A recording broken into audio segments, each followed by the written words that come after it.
Kia ora everyone. Where has the tsunami relief money gone? At the end of September, a year after a tsunami killed 143 people in Samoa, we revisited the country to ask that question. It's not, we think, an unreasonable question. In New Zealand, the government would be compelled to answer it and would do so anyway, as a matter of course. But the Samoan government was outraged by it and embarked on a sustained campaign against our story, including a formal BSA complaint. We stand by that story. Yes, there are new roads and electricity is back to the region. The government says they've spent 68.7 million tala so far. But many tsunami victims feel deserted by their government and wonder why so little of the money has made its way to them. And the documents we've obtained suggest many millions more dollars have been received than have been spent around the coastline. So, when the Samoan Prime Minister accepted our invitation to tell us where the money has gone, we flew to Samoa to talk to him and to ask him the questions his people seem unable to answer. Has the government given you enough money? No. No.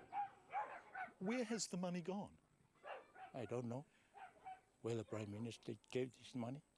What do you think the government has done with the money, Vi? I don't know. Do you think the government has given enough money up here? I haven't got any money from the government. Where has the government's money gone? Who got it? I don't know.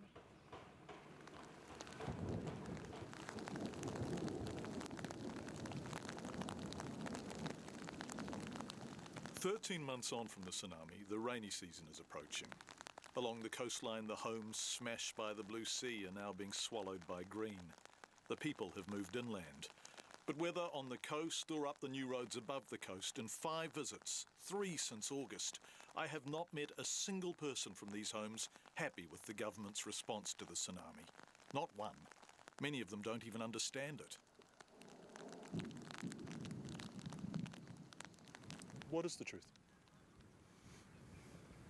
You know the truth, Campbell. You know the truth. Prime Minister. Hello, John Campbell from TV3 in New Zealand.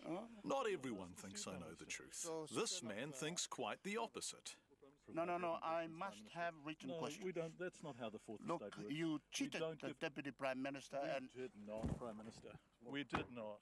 More of that later. The PM has been very critical of our last story. He called me stupid, and stupid, blind, unbalanced, and a palangi.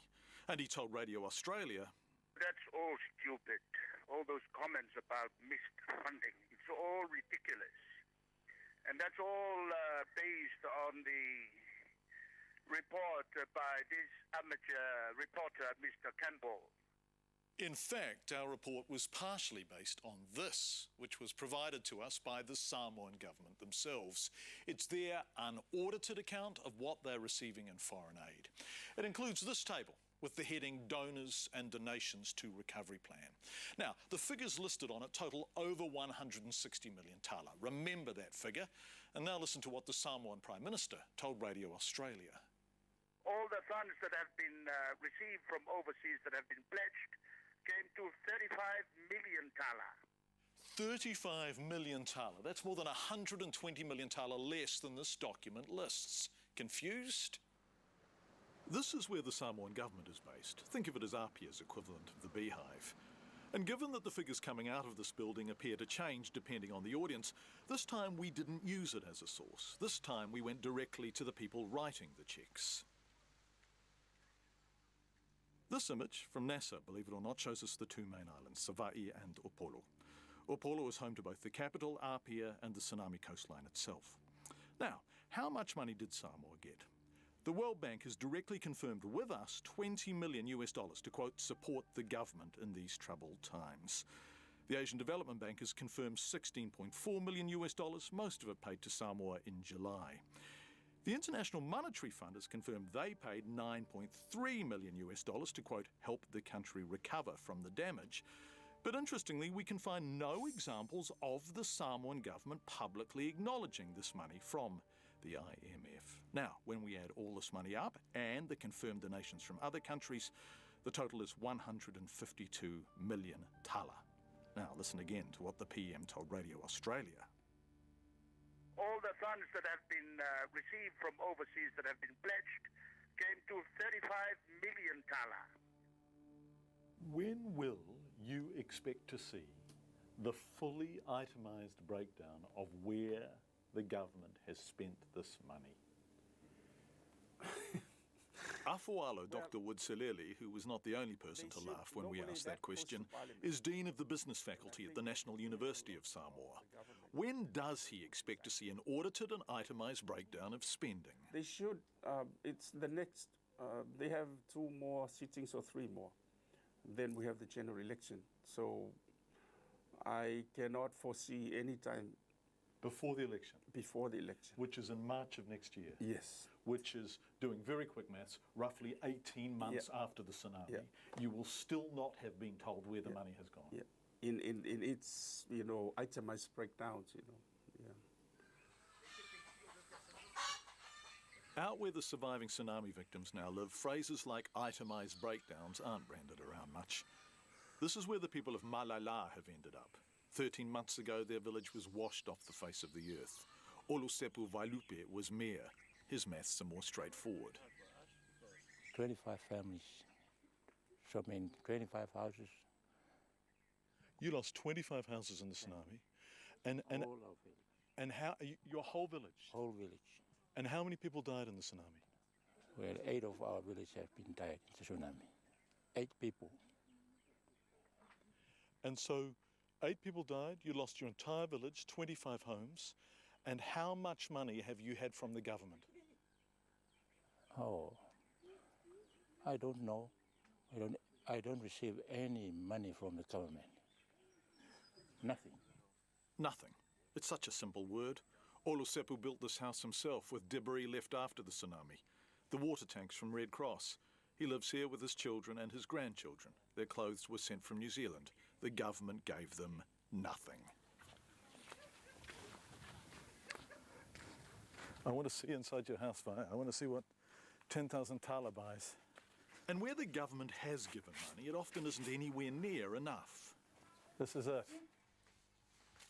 For her family, 2 adults, 2 kids, Va'avai Pene Ueta got 10,000 tala. That's roughly 5,500 New Zealand dollars, full and final, to build herself a new home.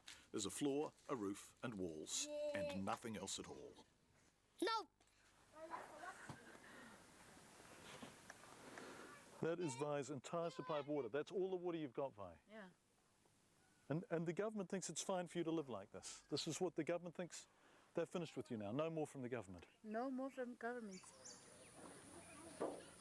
Have you got a toilet? No, I haven't got a toilet for 10,000. Have you got a bathroom? No bathroom, Have you got a kitchen?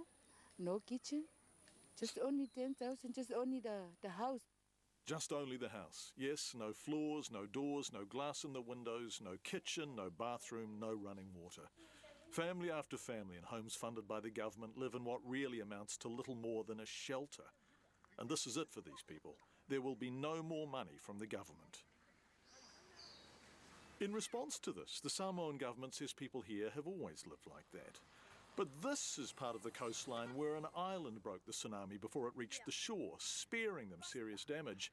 And as you can see, the homes here are of a different standard entirely. Everybody around here, they had lives, they had TV, they had, all sorts of things. They have a nice house, which it took them a long time to build, from their families overseas. Now it's gone. Government ain't helping.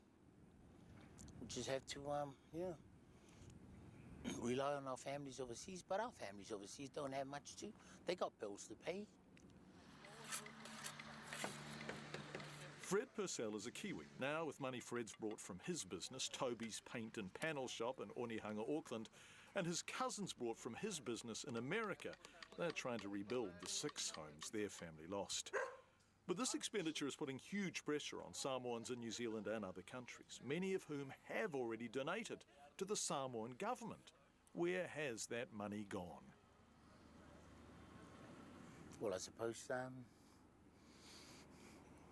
you'll have to ask the government, and they're saying they're doing this and doing that. Well, the truth is here. And what is the truth as you see it here? Action speaks out louder than words. And what are the actions, Fred? No action. Right, let's go back to this document, the unaudited Samoan government record of what it's receiving and spending.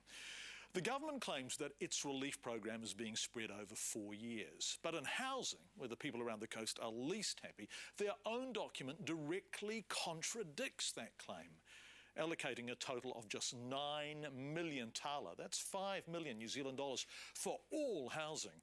This document says, and I quote, "The housing project is now completed."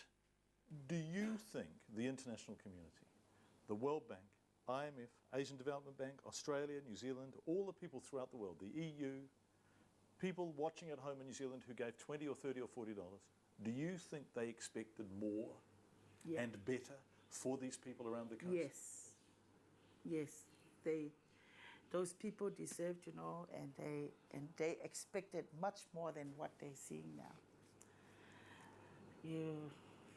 Those people are living on just mere basics, and it's not even up to the standard of their money's worth.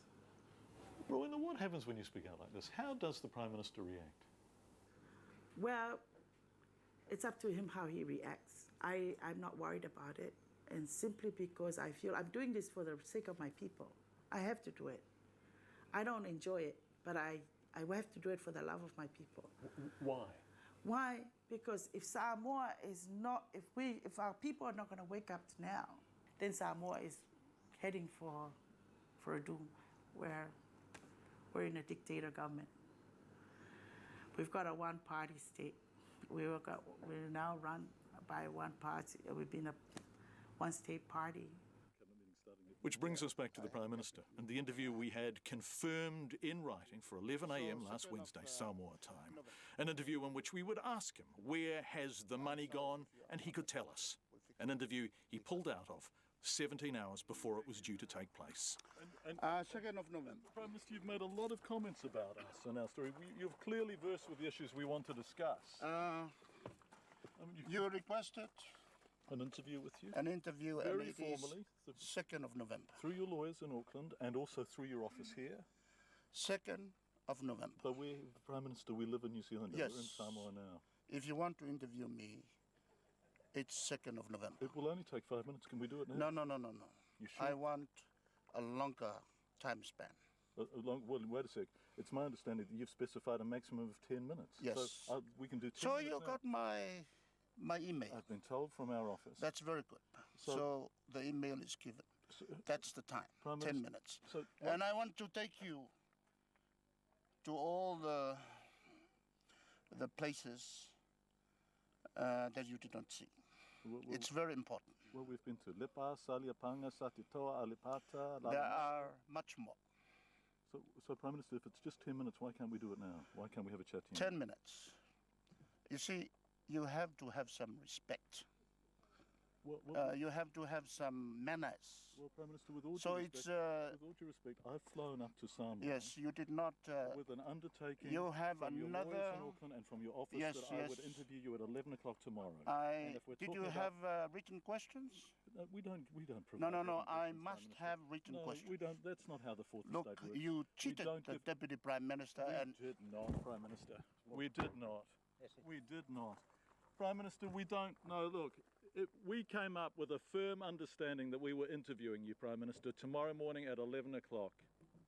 look, A firm understanding. I responded to you by email, and that is my response. I sent you an email, you emailed me, and I emailed you, and that's it.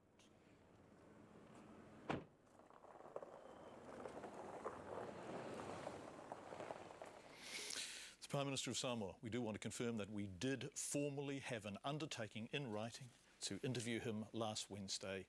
His office and his lawyers here in Auckland had agreed to that.